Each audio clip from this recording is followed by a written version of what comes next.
अस्सलाम वालेकुम वरहमतुल्लाहि वबरकातुहू।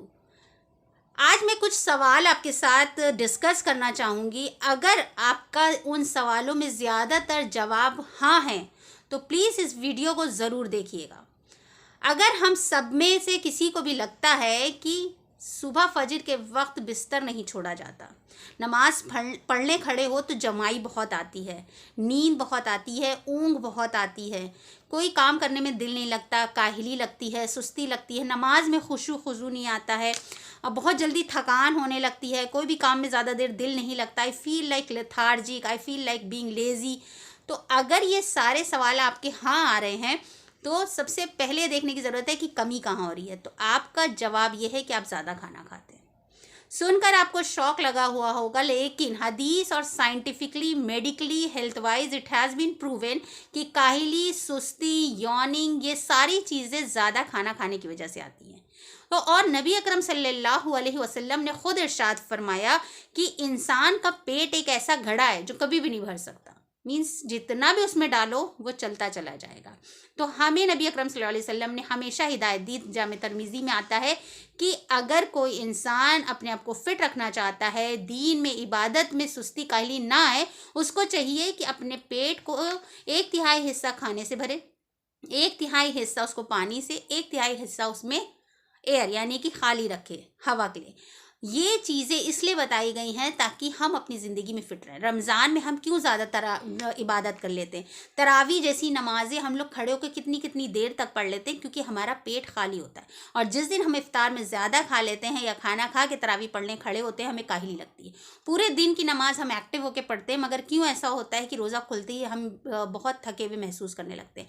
क्योंकि जब इंसान ज़्यादा खाता है तो उसकी बॉडी को ज़्यादा मेहनत करनी पड़ती है and he feels like to be in rest position, और उसको आराम करने का मन करता है। तो ज़्यादा खाना एक शैतान के कामों में से है। नबी अकरम सल्लल्लाहु अलैहि वसल्लम ने कहा जो मोमिन होता है वो सिर्फ एक आंत में खाता है, एक इंटेस्टाइन में खाता है, और जो शैतान को फॉलो करने वाला होता है वो 7 आंतों में खाता है, यानी कि वो भर पेट खाना जितना हो सके खा लेता है। अभी खाना खाया है, उसके ऊपर कोल्ड ड्रिंक भी चाहिए, उसके ऊपर कॉफ़ी चाय मिल जाए तो ठीक है, मीठा भी चाहिए एक ही टाइम में। जबकि नबी अकरम सल्लल्लाहु अलैहि वसल्लम अगर दूध पीते थे तो रोटी नहीं खाते थे, रोटी खाते थे तो दूध नहीं पीते थे, यानी कि he used to avoid excessive food. और अल्लाह सुब्हानहू व तआला ने खुद सूरह अराफ में इरशाद फरमाया है कि खाओ पियो मगर हद से ज़्यादा मत बढ़ो। इसका मतलब यही है कि हद से ज़्यादा मत करो। और आज साइंस भी प्रूव कर रही है कि आपको अगर हेल्दी और फिट रहना है तो आपको पोर्शन कंट्रोल करना पड़ेगा। क्यों लोग इंटरमिटेंट फास्टिंग की तरफ जा रहे हैं, यानी कि 16 घंटे उनका खाने का सिस्टम रुका रहेगा और 8 घंटे सिर्फ वो खाएंगे ताकि उनके पेट को आराम मिले। और इसी को सुन्नत तरीक़े को नबी अकरम सल्लल्लाहु अलैहि वसल्लम ने बताया भी है कि आप पीर और जुमेरात का रोज़ा रख लीजिए, आप ज़्यादा से ज़्यादा रोज़े रखिए, कम खाइए, रात का खाना हल्का खाइए। और जब सहाबा इकराम ने ये सुना तो वो या तो अगर नाश्ता हैवी करते थे तो रात में डिनर नहीं खाते थे, और डिनर अगर बहुत हैवी करते थे तो they use to skip their meals, क्योंकि हर चीज़ की अति बुरी होती है। कोई भी चीज़ जब ज़्यादा तादाद में की जाती है तो वो नुकसान पहुँचाती है। और नबी अकरम सल्लल्लाहु अलैहि वसल्लम ने कहा कि चंद लुकमे काफ़ी होते हैं इंसान के ज़िंदा रहने के लिए, मगर हमें एक ही वक्त में इतनी तरह की चीज़ें खाने की लत लग चुकी है कि हम उसमें अपनी इज्जत अफजाई समझते हैं। हम लोगों को बताते हैं अरे बर्रा भी खाया, टिक्का भी खाया, बिरयानी भी खाई, कोरमा भी खाया और सब कुछ खाया, ये भी रोटी खाई, वो भी रोटी खाई, खीर भी खाई, गुलाब जामुन भी खाया। तो क्यों? क्योंकि हमें पता ही नहीं है कि ज़्यादा खाना शैतान के कामों में से। तो अगर आपकी नमाज में सुस्ती है, काहिली है, तो आप ये सोच लीजिए कि ये ज़्यादा खाने की वजह से होता है।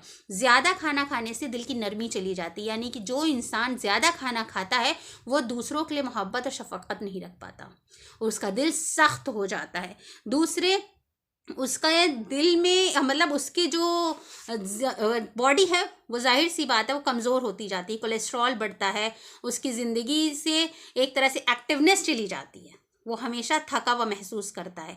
वहीं पर अगर हम कम खाएंगे तो हम चुस्त रहेंगे, हमारा इबादतों में दिल लगेगा, हमारी ख्वाहिशें दबी रहेंगी। इसीलिए नबी अकरम सल्लल्लाहु अलैहि वसल्लम ने कहा कि जिसको जिस्मानी ज़रूरत ज़्यादा फील होती हो, जो कुंवारा हो, शादी नहीं कर पा रहा हो, तो वो अपनी सेक्सुअल डिज़ायर्स को कम करने के लिए, रोकने के लिए उसको चाहिए कि रोज़े रखने लगे। यानी कि जब इंसान का पेट भूखा रहता है तो he is not going to focus on these kinds of filthy things, گندی باتیں، گندی خواہشات اس کے دل میں جلدی نہیں آتی ہیں. اور کہا بھی گیا ہے کہ جس انسان نے اپنی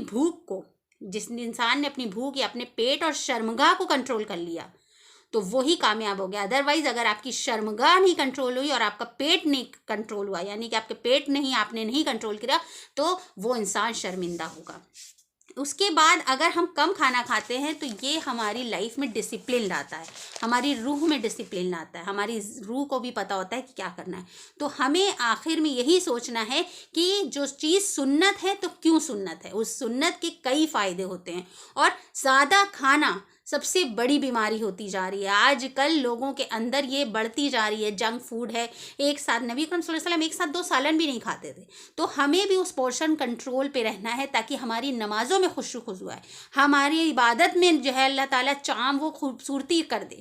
تو انشاءاللہ ہم کوشش کریں گے کہ اگر ہمیں جمائی زیادہ آتی ہے، ہمیں نیند زیادہ آتی ہے، ہم فجر میں نہیں اٹھ پا رہے ہیں، ہم عشاء کے لیے نہیں اٹھ پا رہے ہیں، یا اٹھ بھی رہے ہیں یا نماز پڑھ بھی رہے ہیں، اگر ہماری نمازوں میں دل نہیں لگ رہا تو you can find it out کہ ایک اس کا جو ہے اس کا reason it could be like overeating. تو اوور ایٹنگ کو ہمیں اوائڈ کرنا ہے. وآخر دعوانا الحمدللہ رب العالمین. السلام علیکم ورحمۃ اللہ وبرکاتہ.